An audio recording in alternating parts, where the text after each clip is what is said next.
Hello viewers, welcome back to my channel. সবাইকে স্বাগত জানিয়ে শুরু করছি আমার চ্যানেলে আরেকটি নতুন এপিসোড।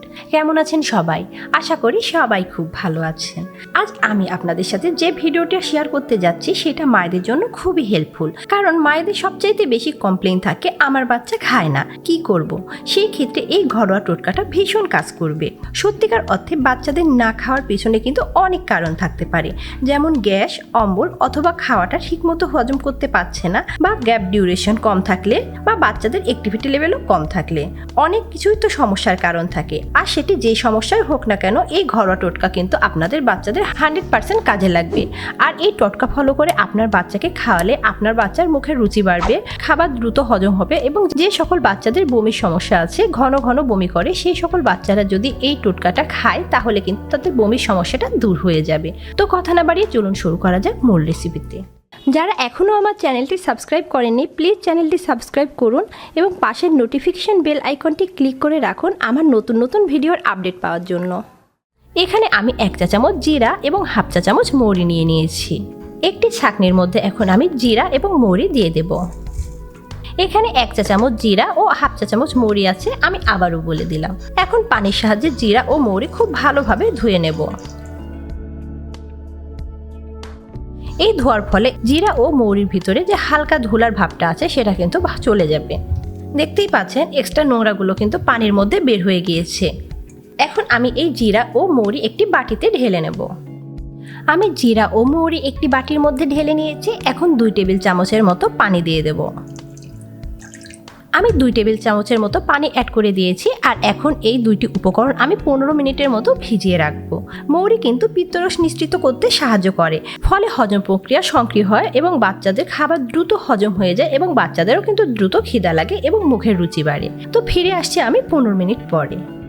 ফিরে এসেছি 15 মিনিট পরে। আর এই 15 মিনিটে কিন্তু পানির সঙ্গে জিরা ও মৌরি খুব ভালোভাবে একটু ফুলে উঠেছে, মানে ভিজে গিয়েছে। এখন আমি এই জিরা ও মৌরি বয়েল করে নেব। আমি চুলায় একটি প্যান বসিয়ে দিয়েছি, আর এই প্যানের মধ্যে এখন জিরা ও মৌরি ঢেলে দেব। অ্যাড করে দেব পানি। এখানে আমি 1 কাপের একটু কম পানি অ্যাড করছি, কারণ আগে আমি 2 টেবিল চামচের মতো পানি ব্যবহার করছি। এখানে সর্বমোট 1 কাপ পানি অ্যাড করা হলো। এখন আমি ঢাকনা দিয়ে ঢেকে দেব। আর এই কাজটা কিন্তু একদম লো হিটে করতে হবে। চুলার হিটটা লো দিয়ে আমি অপেক্ষা করব এই পানিগুলো অর্ধেকেরও কম হয়ে যাওয়া পর্যন্ত। আর অবশ্যই এই কাজটা আপনাদের লো হিটেই করতে হবে। আর এই লো হিটে আস্তে আস্তে জিরার যে নির্যাসটা আছে সেটা বের হবে। আর এই কাজটা আপনারা কখনোই ননস্টিকের প্যানে করবেন না, কারণ এই ননস্টিকের প্যানে যদি এই কাজটা করেন তাহলে গুণাগুণ নষ্ট হয়ে যাবে। জিরায় আছে থাইমল সহ অন্যান্য গুরুত্বপূর্ণ তেল, যা লালা গ্রন্থিকে উদ্দীপ্ত করে, খাদ্য পরিপাকে সহায়তা করে।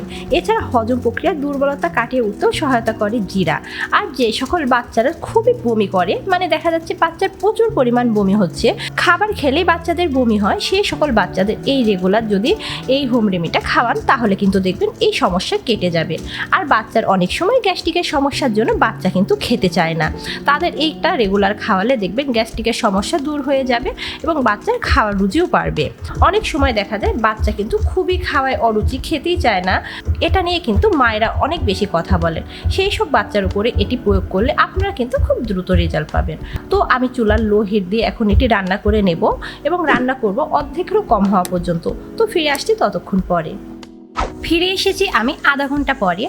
আমি মোটামুটি 30 মিনিটের মতো বয়েল করে নিয়েছি। আর এই বয়েল করে নেওয়ার ফলে দেখুন পানি হাফের চাইতেও একটু কম হয়ে গিয়েছে। আপনারা চাইলে এর চাইতেও কিন্তু কম করে নিতে পারেন, 3 ভাগের 1 ভাগ। কিন্তু এই পানিটা কিন্তু একদম লো হিটে আপনারা ফুটিয়ে নেবেন। তো আমার পানিও রেডি। এখন আমি কিন্তু চুলা থেকে নামিয়ে নেব এবং ছেঁকে নেব। আমি এই পানীয়টা চুলা থেকে নামিয়ে নিয়েছি এবং ছেঁকে নিয়েছি। আর ছেঁকে নেওয়ার পরে পরিমাণটা দেখতেই পাচ্ছেন, একদম 1 কাপের কিন্তু 3 ভাগের 1 ভাগ হয়ে গিয়েছে। আর কালারটাও দেখুন কত সুন্দর পরিবর্তন হয়ে গিয়েছে। এখন আমি এর মধ্যে টেস্ট বাড়ানোর জন্য একটু আখের গুড় অ্যাড করে দেব। এখানে কিন্তু আপনারা চাইলে মিশ্রিও ব্যবহার করতে পারেন, কিন্তু আমি এখানে আখের গুড় অ্যাড করে দিলাম। এখন অপেক্ষা করব আখের গুড় গলে যাওয়া পর্যন্ত। এখন আসা যাক বাচ্চাদের মুখের রুচি বৃদ্ধি করা এই হোমমেড ঘরোয়া টোটকাটা আপনারা বাচ্চাদের কিভাবে খাওয়াবেন। তো 6 মাস থেকে 1 বছরের বাচ্চাদের এরকম চা চামচে 2 চামচ করে দেবেন সপ্তাহে 2 দিন। আর 1 বছর থেকে 3 বছরের বাচ্চাদের আপনারা এরকম চা চামচ না, টেবিল চামচ বা এই যে সুপের চামচ আছে, এরকম সুপের চামচের 1 চামচ করে দিবেন সপ্তাহে 2 দিন। 3 বছর থেকে যে কোনো বয়সের বাচ্চাদের দিতে চাইলে এখানে আমি যে পরিমাণ উপকরণ তৈরি করে নিয়েছি পুরোটাই কিন্তু সেই বাচ্চাদের দিতে পারেন। আর এটা কিন্তু সপ্তাহে আপনাদের 2 দিন দিতে হবে, তার বেশি দেওয়া যাবে না। আর আশা করি আপনারা বাচ্চাদের এই হোমমেড ঘরোয়া টোটকাটা যদি রেগুলার ফলো করে খাওয়ান তাহলে যেই সব বাচ্চারা খেতে চায় না তারা অবশ্যই খাবে, আর গ্যাস্ট্রিকের সমস্যাও দূর হবে, বাচ্চাদের হজম শক্তি বৃদ্ধি পাবে। আশা করি মায়েরাও খুব উপকৃত হবেন। অবশ্যই আপনারা বাসায় ট্রাই করবেন আর রেজাল্ট আমাকে জানাবেন। তো আমার ভিডিওটি যদি আপনাদের ভালো লেগে থাকে প্লিজ ভিডিওটি আপনাদের ফ্রেন্ডস অ্যান্ড ফ্যামিলির মধ্যে শেয়ার করবেন। ভিডিওতে লাইক কমেন্ট করে আমার পাশে থাকবেন। ধন্যবাদ।